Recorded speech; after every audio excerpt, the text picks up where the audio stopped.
Неге кечиктирип атасың болсо? 11'de болчу. Özüңүz айттыңыз туурабы? 11'de деп айттым, прокурор эми жаңы өчүрүңүз камераны. Неге өчүрөм? Азыр процесс бөлүп элек. Мен сизден сурап атамын ошо. Мен сизге айттым го, прокурордун процесстери бар экен. Прокурор жаңы УПКда ал кабарланат, жок болгон болсо карала берет деген бар го. Эмнеге аны аткарбай атасыз? прокурорду киргизсиз. Бул сотто процессим бар экен, мына жетип калдым деди. Эми карабайсыңбы? Мени күтпөйсүңөр мынтип анан. Жарым саат болду. Качан карайсың монсо? Келди прокурор. Мына келип калдым деди ошо. Мен киргизсиз.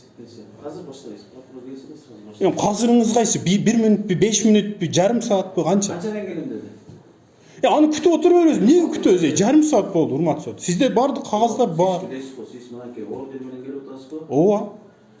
Жорок болот. Ооба. Берген байыш. Ооба.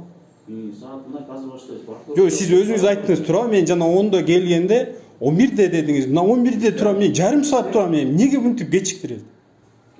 Камераны өчүрүңүз, азыр башталат. Өзүңүз үчүн эмне керек бар? Азыр баштайлы процесс.